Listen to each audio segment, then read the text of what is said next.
You've been praying the same prayer for months, and heaven feels like a locked door. So now, a new thought has started to creep in. Maybe I did something wrong. Maybe God is disappointed in me. Maybe he's just not listening anymore. But here's what most people never tell you. In the Bible, the man who argued with God the most wasn't pushed away. He was invited deeper. His name was Habakkuk. And by the end of his story, the silence didn't mean what he thought it meant. Let me put you there. You're standing on the walls of a city that's falling apart. Corruption in the streets, violence going unchecked, people doing wrong and getting away with it. And the ones trying to live right, they're the ones struggling. So you pray, not once, not casually. You pray like it matters. And what comes back? Nothing. No answer, no direction, no interruption from heaven. Just silence.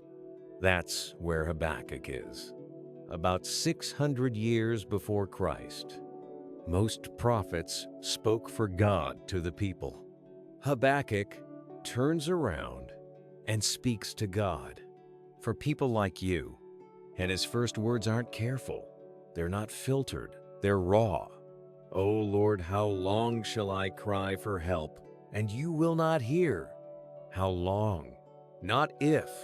How long will I keep praying and feel ignored?" And God doesn't shut him down. He doesn't say, "Watch your tone." He lets him speak. Which means somewhere along the way, we learn something God never taught. That honest questions push him away. So you filter yourself. You clean up your prayers.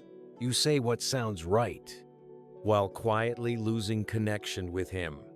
But Habakkuk refuses to do that, and because he refuses, we get something rare. Honesty is not the opposite of faith. It's often the doorway into it. You don't wrestle with someone you've given up on. You wrestle with someone you still believe is there. And then God answers, but not the way you expect. He doesn't say, "I'm sorry it's been quiet." He says, "I've been working. I am doing a work in your days that you would not believe if I told you." Which means the silence wasn't empty. It was active, just not visible. And what God was doing didn't fit Habakkuk's expectations. In fact, it troubled him because God reveals he's raising Babylon, a nation more violent than the one Habakkuk was praying about. So now the problem isn't silence, it's confusion. God is working, but not in a way he likes. And that's where this gets real. Because sometimes the silence isn't hiding nothing. It's hiding something you wouldn't understand yet. So the question shifts. Not, is God working, but can I trust him when I don't like how he's working? And this is the turning point.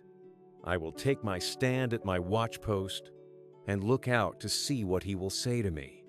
He doesn't walk away. He climbs. I've said everything. Now I position myself and I watch. You think your options are to pretend or quit. Habakkuk shows you a third way. You take your position. You watch. Waiting passes time. Watching expects movement. Watching looks like returning to the same promise tomorrow, even when nothing changed today. You thought the silence meant God left. Habakkuk learned it meant God was waiting for him to look up. For the vision awaits its appointed time, not your time, an appointed time, which means your delay isn't random. It's assigned. It will not be late. And then comes the line that changes everything. The righteous shall live by faith. Not by explanation, not by understanding, by faith. That one phrase, 4 words in Hebrew, became the backbone of the entire New Testament. It traveled across centuries. It would become one of the most foundational sentences in the history of the church. And it started here, in a man who didn't understand what God was doing, a man who complained, a man who climbed a tower and waited.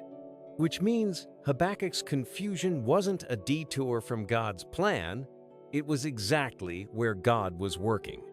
The answer didn't resolve his questions. It reoriented his trust. God wasn't saying, "Here's why it happened." He was saying, "Here's how to walk forward." And then something unexpected happens. Nothing changes. Babylon is still coming. The situation is still dark.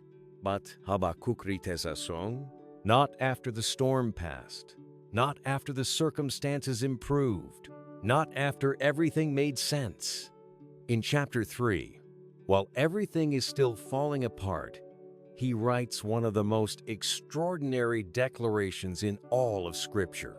Though the fig tree should not blossom, nor fruit be on the vines, the produce of the olive fail, and the fields yield no food. He's describing total loss, every sign of provision gone.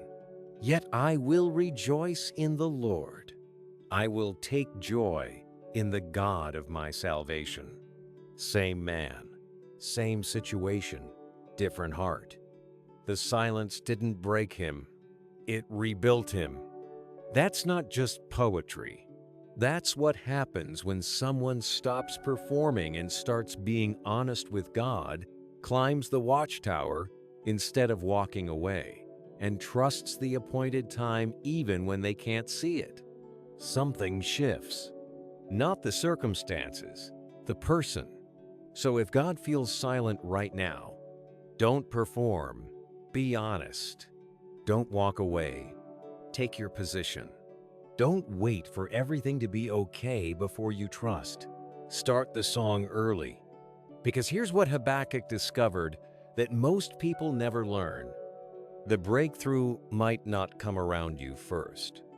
It might come inside you first. God doesn't always change the situation to match your faith. Sometimes He builds your faith to match the situation. And when it arrives, you'll be someone who can carry it. You'll find, like Habakkuk did, that a heart rebuilt by silence is stronger than one that was never tested. Comment, "Watching below," and I'll see you in the next one.